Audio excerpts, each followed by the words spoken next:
Peoples party के राष्ट्रीय अध्यक्ष चौधरी रामवीर जी हमारे बीच हैं और देखा जाए आज मीडिया को आपने लाया है, तो कुछ खास बातें हैं जो मीडिया के सामने रखना चाहते हैं। कौन सी ऐसी बातें हैं जिनको मीडिया के सामने रखेंगे? देखिए, सबसे पहले तो मैं आप सभी का, आपके अपनी पार्टी पीपल्स के राष्ट्रीय कार्यालय में जो भी हमारे मीडिया के बंधु हैं, इलेक्ट्रॉनिक मीडिया, प्रिंट मीडिया या वेब चैनल से जो भी लोग हमारे साथी आए हैं, उनका सभी का स्वागत करता हूं।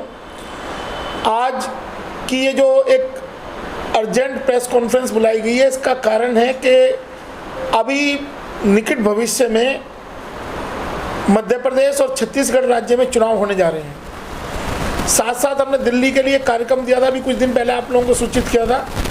तो इस प्रेस कॉन्फ्रेंस में हमारे साथ हमारे 3 बड़े राज्यों के अध्यक्ष बैठे हुए हैं जो राज्य स्तर पर पार्टी का संगठन देख रहे हैं और पार्टी के कार्यक्रम कुछ आगे बढ़ा रहे हैं। 2 महत्वपूर्ण राज्य मध्य प्रदेश और छत्तीसगढ़, जिनमें चुनाव होने जा रहा है नवंबर में। तो वहाँ हमारी तैयारी जो चल रही है और तैयारी के साथ साथ वहाँ क्षेत्रीय मुद्दे किस तरह से काम कर रहे हैं हमारे लोग, तो मैं उनका आपको परिचय करा देता हूँ। राजेश हरदिया जी हैं, हमारे मध्य प्रदेश के अध्यक्ष हैं और पूरे 230 सीटों पे काम के लिए लगे हुए हैं। बहुत अच्छे से मेहनत कर रहे हैं, सारे संसाधन जुटा के। हमारे साथ है राजेश मुखर्जी जी। राजेश मुखर्जी जी छत्तीसगढ़ राज्य का प्रभार लेके ये प्रदेश अध्यक्ष हैं और छत्तीसगढ़ में बहुत मेहनत के साथ सभी 90 विधानसभा में ये अपनी तैयारी में जुटे हुए हैं। हमारे साथ दिल्ली प्रदेश के अध्यक्ष हैं परमवीर चौहान जी।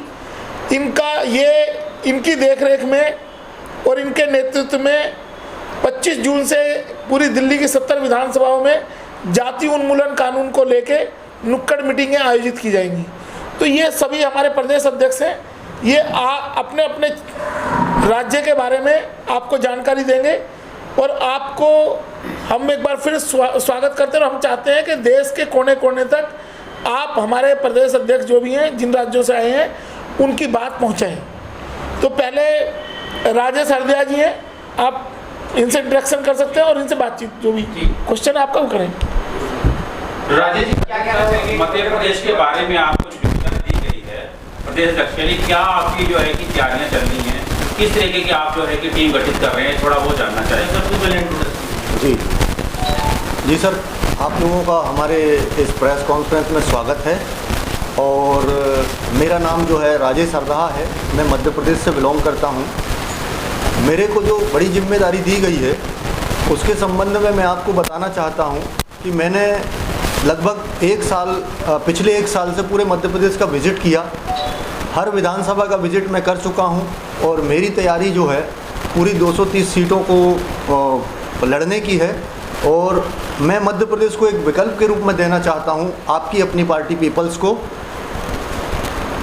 और हमारे यहाँ जो है मध्य प्रदेश में अभी बड़ी बड़ी पार्टियाँ जो हैं वो धर्म को मध्य प्रदेश की जनता को अफीम के रूप में दे रही हैं और मेन मुद्दे जो हैं हमारे मध्य प्रदेश में ट्राइबल एरिया है, वहाँ पर बहुत बड़ी बेरोजगारी की समस्या है, लोगों के पास इनकम कम है, महंगाई का भी मुद्दा है और ऐसे इन मुद्दों को लेकर के हम जो है विधानसभा चुनाव में जाएंगे। जिस पार्टी का विजन क्या लेके चल रहे हैं यहाँ पर मध्य प्रदेश में?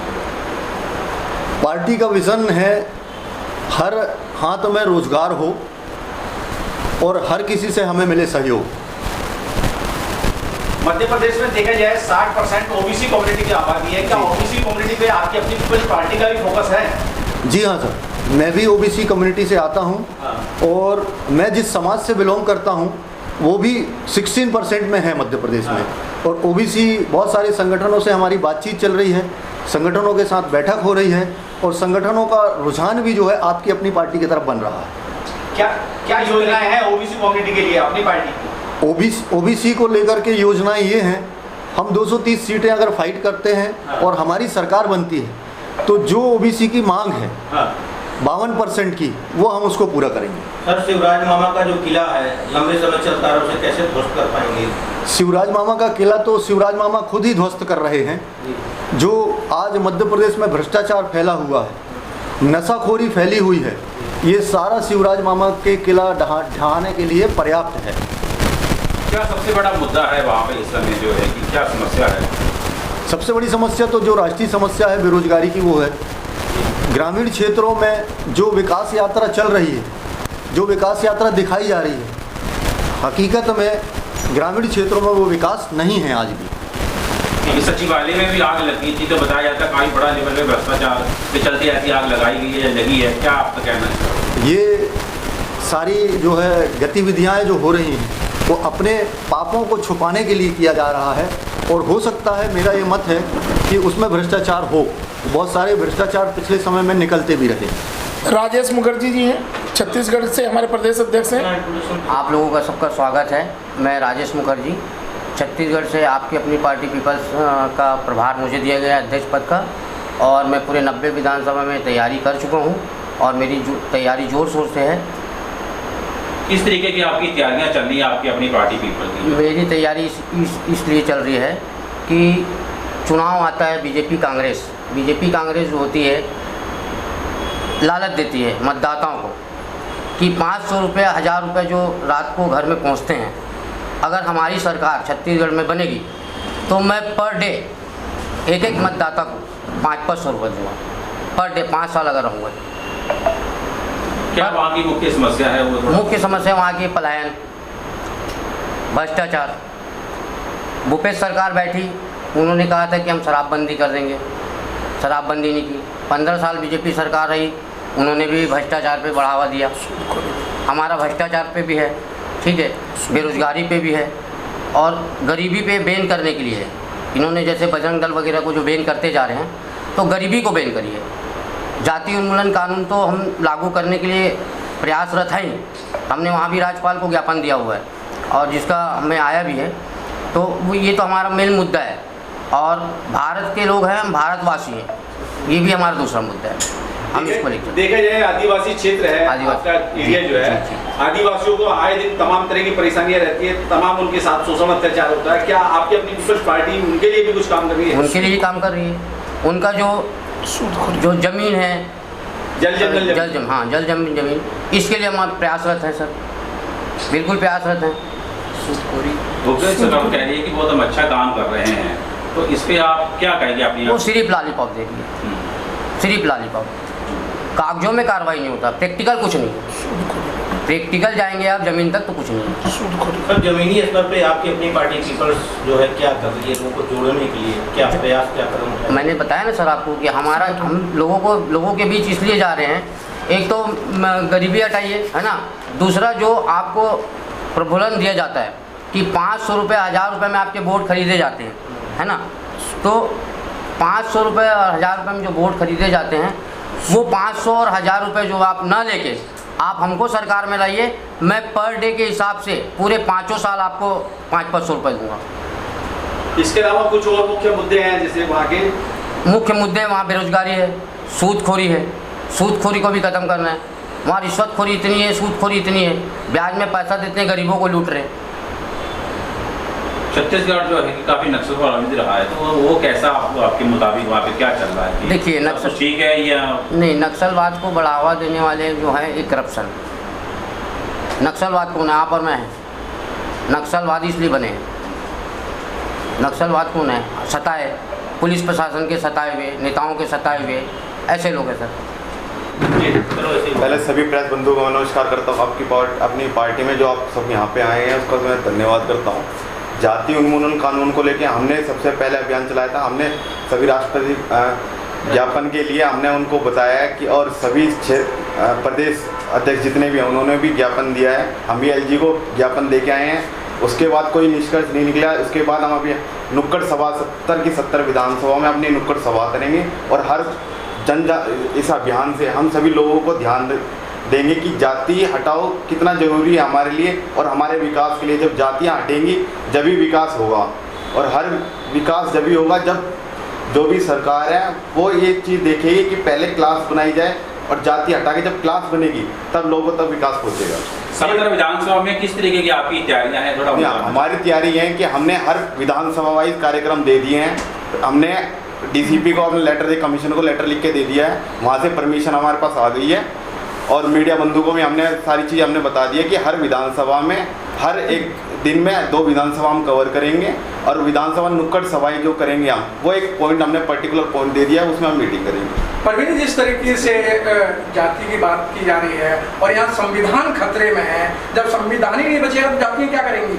नहीं, संविधान खतरे में, संविधान को बचाने के लिए ही ये कानून ये स्टेप लिया जा रहा है आपकी अपनी पार्टी पीपल पार्टी की तरफ से कि हम ये सब काम करेंगे, जब भी हम संविधान बचा सकते हैं। सभी इनको जागरूक करने के लिए ही हम ये मुद्दा लेके आए हुए हैं। जी भानु जी, आप पार्टी में अहम भूमिका निभा रहे हैं और देखा जाए तो बहुत बड़ी जिम्मेदारी आपके कंधों में है। क्या योजना है आपकी तरफ से आपकी पीपल्स पार्टी को लेकर? पार्टी की, अच्छा, आप लोगों को धन्यवाद के साथ साथ मैं बताना चाहूँगा कि आप लोग काफ़ी लंबे टाइम से हमारे साथ जुड़े हैं शुरुआत से ही। तो पार्टी की जो विचारधारा है, जो मुद्दे हैं, इस चीज़ से भी आप वाकिफ़ हैं कि हमारी जो जाति उन्मूलन कानून को लेके मुद्दा है और जो भारतवाद की जो हमारी विचारधारा है कि जैसे अब यहाँ पे हम शुरू से एक चीज़ लेके चल रहे हैं कि हम जातिवाद, क्षेत्रवाद, भाषावाद की जो चीज़ें हैं जो समाज में अब तक सिर्फ विघटन और द्वेष ही पैदा करी हैं। तो जब हमारा संविधान कहता कि हम भारत के लोग, मीन्स भारत के लोग, हर भारत में रहने वाला नागरिक भारतवासी है, वह भारतवाद की जो हमारी विचारधारा है, ये जब भारतवाद की विचारधारा बढ़ेगी, जन जन तक पहुंचेगी, तो ऑटोमेटिक धर्मवाद, क्षेत्रवाद, भाषावाद, ये जातिवाद ऑटोमेटिक ख़त्म होगा। तो ये हम भारतवाद की विचारधारा पूरे देश में लागू करने के लिए हमारे जो प्रदेश की, देश की जो पूरी टीम है इस पे काम कर रही है। जी भानु जी, जब तक सत्ता में नहीं होते हैं और तो इस तरीके आप जैसी बातें करते हैं, जब सत्ता मिल जाती है तो ना तो उन्हें समाज याद आता, ना जाति याद आती है, ना युवा का बेरोजगारी की याद आती है। जी जी, तो मैं चाहूँगा कि ये जो आपका सवाल है, इस सवाल को राष्ट्रीय अध्यक्ष जी ज़्यादा बेहतर तरीके से आपको एक्सप्लेन करेंगे इस चीज़ को। देखिए, जो सवाल अभी पत्रकार महोदय ने किया है, इसकी जड़ में अगर भारत देश में देखा जाए तो पूना पैक्ट है। पूना पैक्ट जो डॉक्टर BR अम्बेडकर और गांधी के बीच में यरवदा जेल में एक समझौता हुआ था, उस समझौते के तहत रिजर्वेशन का कॉन्सेप्ट यहाँ आया, कुछ सीटें रिजर्व कर दी गई। तो इस दिन को डॉक्टर BR अम्बेडकर के और जो महात्मा गांधी के बीच में समझौता हुआ था, इस समझौते को BSP के फाउंडर ने चमचा युग कहा है कि इस दिन से चमचा युग शुरू हुआ है। हम आपको इतिहास में इसलिए लेके जा रहे हैं, सॉरी आपको लगेगा टाइम ज़्यादा लगा, कि अगर 1950 के बाद से आज तक का इतिहास आप देखेंगे और जो लोग SC ST जो हमारे ट्राइबल्स के रिप्रेजेंटेटिव रहे हैं, अब इन लोगों ने, ये सभी लोग किसी ना किसी पार्टी के द्वारा नामित किए हुए कैंडिडेट रहे हैं। पार्टी द्वारा इनको चुना गया, समाज के द्वारा नहीं चुना गया इनको। और पार्टी जिन लोगों को चुन के भेज रही है वो पार्टी के चमचे बन के रह गए हैं, वो समाज के लिए काम नहीं कर रहे हैं। इसलिए जाति उन्मूलन कानून का विरोध, ये जो लोग मलाई खा रहे हैं रिजर्वेशन के नाम पे, चाहे अधिकारी हैं, चाहे MP MLA हैं, अगर आप देखेंगे तो पिछले 75 साल में इनकी संख्या लाखों में है। जो MP भी बने रिजर्व सीटों से, MLA भी बने हैं, और इन लोगों ने क्या किया है कि अपने परिवार को सुदृढ़ करने के लिए काम किया। जिस समाज के लिए काम की बात करी थी, जिस तरीके से डॉक्टर BR अम्बेडकर ने 1956 में ये बात कही कि मुझे मेरे समाज के पढ़े लिखे लोगों ने धोखा दिया है, तो आपकी अपनी पार्टी पीपल्स इस बात को रखती है आपके सामने कि अगर इस देश में बैकवर्डनेस है, अगर SC ST OBC जिन लोगों का भला होना था उनका भला नहीं हो पाया है, तो इसके लिए वो चुने हुए नुमाइंदे जो पार्टियों द्वारा प्रायोजित किए हुए लोग थे और समाज के द्वारा प्रायोजित किए हुए लोग नहीं थे। इसलिए इस देश में उन लोगों के आज भी बैकलॉग की प्रॉब्लम चल रही है, आज भी रिजर्वेशन से लास्ट पीढ़ी तक फायदा नहीं पहुंच पाया है। तो हम देश के सामने जब दिल्ली में हम ये कार्यक्रम करेंगे, जाति उन्मूलन कानून की निक्कड़ मीटिंग, तो दिल्ली के लोगों को बताएंगे कि ये डाटा है, इतने लोग MP MLA चुन के गए इन सीटों से और उन्होंने क्या किया। संसद में अगर कोई घटना घटती है, किसी के साथ किसी पे अत्याचार होता है, तो उसके बारे में कोई भी आवाज़ नहीं उठाता। वो उसकी पार्टी उसको बोल देती है इस मुद्दे पे चुप रहना है, तो वो चुप होकर बैठ जाता है। अगर आप समाजिक जिस सीट से चुन के आए हैं उस समाज के हित की बात नहीं कर सकते तो आपको उस सीट पे चुने जाने का कोई हक नहीं है। इसलिए जो लोग हमारे इस कार्यक्रम को, जाति उन्मूलन कानून को, सबसे पहले जो मलाई चाटने वाले लोग हैं रिजर्वेशन के नाम पे, वो विरोध करेंगे कि इससे रिजर्वेशन खत्म हो जाएगा। सबसे पहला सवाल ये आएगा और हम इस सवाल का जवाब जनता के बीच में नुक्कड़ मीटिंग में देंगे। जाके जो हमारी नुक्कड़ मीटिंगें होंगी उनमें बताएंगे कि जिन लोगों को चुन के भेजा था उन्होंने क्या किया और होना क्या चाहिए था। सब केजरीवाल के जगह जगह पोस्टर लगे हुए हैं और वो अपने प्रदर्शन से आए थे कि केजरीवाल जी अपने वायदे पूरे करो। दलित समाज के लिए, खासतौर जो सफाई कर्मचारियों के लिए जो वायदे किए थे आज वो पूरे नहीं किए जा रहे हैं और आए दिन शोर शराबा, धरने प्रदर्शन चल रहे हैं। अगर दलित समाज अपना लालच छोड़ दे, अगर वो दारू मुर्गा साड़ी के साथ साथ 200 यूनिट फ्री बिजली और पानी की समस्या को छोड़ दे तो दलित समाज का उद्धार हो सकता है। अगर वो लालची बना रहेगा तो उनके वोट ऐसे ही लूटे जाते रहेंगे, उनके कभी सुधार नहीं होने वाला है। आदिपुरुष फिल्म चल रही है, एक आदिपुरुष जो है पिक्चर है, तो उसको लेकर काफी बात चल रहा है। उसमें बताया जाता है कि मैन के जो है कि शब्द जो है गलत इस्तेमाल करके, तो उसमें अब आप ये, मैं आपको कश्मीर फाइल्स और बीच में अभी कुछ दिन पहले केरला स्टोरी चली थी, आदिपुरुष भी शायद उसी आदिपुरुष भी उसी प्रोपगेंडा का हिस्सा है। तो ये फिल्में फिक्शन पे आधारित है, किसी आदमी की इमेजिनेशन पे, और उनको अपना मार्केट में बेचना है सामान। अगर आप ऊपर सामान के ऊपर कुछ अच्छा सा रैपर लगा दोगे और उसके बाद लगेगा कि हाँ ये तो बहुत अच्छी चीज़ें हैं, तो वो तो उसका जवाब तो ये जो सरकारें हैं वही देंगी कि सरकार ऐसे प्रोपगेंडा क्यों चला रही है कि एक के बाद एक प्रोपगेंडा फिल्में बनने लगी है। समाज में सुधार के लिए या देश को दिशा देने वाली कोई फिल्में नहीं बन रही है।